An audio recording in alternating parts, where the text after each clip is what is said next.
Hi friends, இப்போ நம்ம பாக்கியலட்சுமி பார்க்க போகிற பாக்கியலட்சுமி இல்லை, நம்ம பாக்கியா படுற கஷ்டத்தை பார்க்கணுமே, பார்க்க முடியலங்க. ஒன்று வீட்டு வேலையும் செய்யணும், வெளியில் போய் பிஸ்னஸையும் பார்த்துக்கணும். ஒரு பொண்ணு லைஃப்பில் சாதிக்கணும்னா எவ்வளோ பெரிய போராட்டம் பார்த்தீங்களா?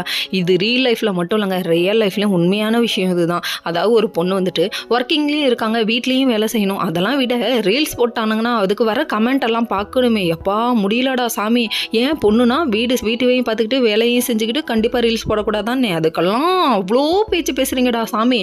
நெகட்டிவ் கமெண்ட் கொடுக்குறவங்க கொஞ்சம் பார்த்து கொடுங்கப்பா அப்படிங்கிற மாதிரி இருக்குது. சரி, இதெல்லாம் ஒரு பக்கம் இருக்குது. இன்னொரு பக்கம் வந்துட்டு நம்ம இனியா லட்டு ஊருக்கு போனவங்க திரும்ப வந்துட்டு இருக்காங்க. வர வழியில் எனக்கு காஃபி ஒன்று பண்ணாடம் பிடிச்சி இறக்கி காஃபியை குடிக்க, அதுக்கப்புறம் டபக்குன்னு வீட்டில் வந்து குடிச்சிட்டாங்க. எங்கேருந்துடா வந்தீங்க அப்படிங்கிற மாதிரி இருக்குது. என்ன டார்ச்சர் பண்ணவே இருக்கீங்கடா அப்படிங்கிற மாதிரி ஆச்சு. அதுக்கப்புறம் உட்காந்து பேசிட்டு இருக்கா. அப்புறம் கோபிக்கு காஃபி வேணுமா? இவ்வளோ நேரம் காஃபியை குடிச்சிட்டு தான்டா வந்தீங்க, இப்போ என்னடா காஃபி வேணும் அப்படிங்கிற மாதிரி.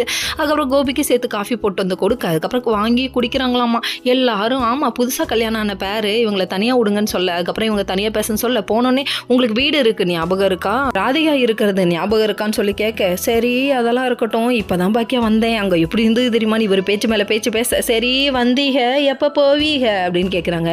இல்லை பாக்கியா, அங்கே இப்படி பார்த்தேன் அவங்கள பார்த்தேன் இவங்கள பார்த்தேன்னு சொல்ல, சரி எப்போ போவீங்க, நீ போகிறதுலே தான் இருக்கியா அப்படிங்கிற மாதிரி ஆயிடுச்சு. இவங்க எவ்வளோ நோஸ்கட் பண்ணாலும் இவங்க நவராமல் இருக்காங்க. வீடை காலி பண்ணிட்டு போயிட்டாண்டா எருமை காட்டெருமைக்கு போகிற எருமை, அது கூட தெரியாமல் இங்கே உட்காந்துருக்கேன்னு சொல்ல, அங்கே போனால் பேசிகிட்டே இருக்க வரல பாதி வெளியில் வந்துட்டாங்க. இவர் ராதிகாவை பற்றி பேசுகிறா அப்படின்னு சொல்லிட்டு பாட்டி வந்து வழி மறைச்சிட்டாங்க. கடைசியில் பாட்டி விடாமல் இருந்து தட்டி விட்டு போயிட்டாங்க. நீ போட புண்ணாக்குன்னு அவங்க கிளம்பி போயிட்டாங்க. ஓகே.